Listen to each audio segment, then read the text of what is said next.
Now, for people into classic watches, I thought you might find this really interesting.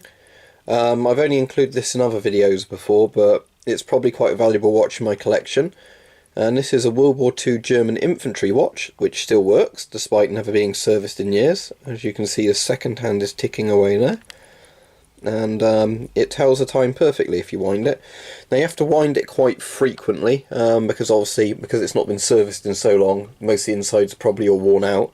So while it keeps time well, I don't think it lasts more than about 2 hours on a full wind. So you can wind it either by, screwing the crown to the right, or it's automatic, so if you shake it, it will actually keep going. So this has been rehoused as far as I'm aware and restrapped several times. Quite an interesting story behind it. My granddad traded for it during World War II, well after World War II, when he was stationed in Germany, before being demobbed sort of in 46 I think it was, or 47 he came out of the army, because he was a conscript. So he traded for this, probably, they probably all looted all this stuff to be honest, but he traded for it with somebody else. And he kept this watch all the time after the war. He worked in, I think it was Morris Motors. Now, people who are into cars will be able to tell you this, but it's the big car plant they have at Cowley. It's just the BMW Mini one now, and that was the plant in the 60s that made all the Minis, and like the Morris Minors and everything else. And he worked there until he retired after the war. And he gave me this a couple of years ago and said, you can sell it if you want, or you can keep it, I don't really care. And he told me the story all about having it, and this been restrapped and everything loads of times. But so yeah, it's an old German World War II infantry watch, and these, as far as I'm aware, were all made by Swiss or German companies. In many ways, apart from the colour, they look quite similar to the British ones. Sometimes under where the 12 is, you get a manufacturer's name, but it's not on this one. But I don't know if that's because the dial's been changed, or I don't know. But I do know it's a, authentic German World War II watch. In a moment, I might prise it away from the strap, and we'll see.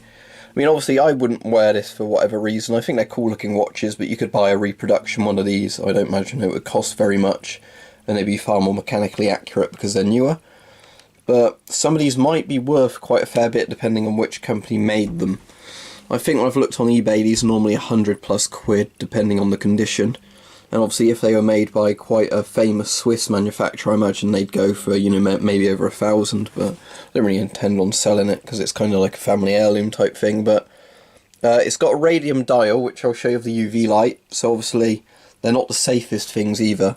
Although, as long as the dial's not out of the case, you're not going to be exposed to alpha radiation. So anyway, let's have a look under the strap. Now, how well the camera will pick this up, I don't know.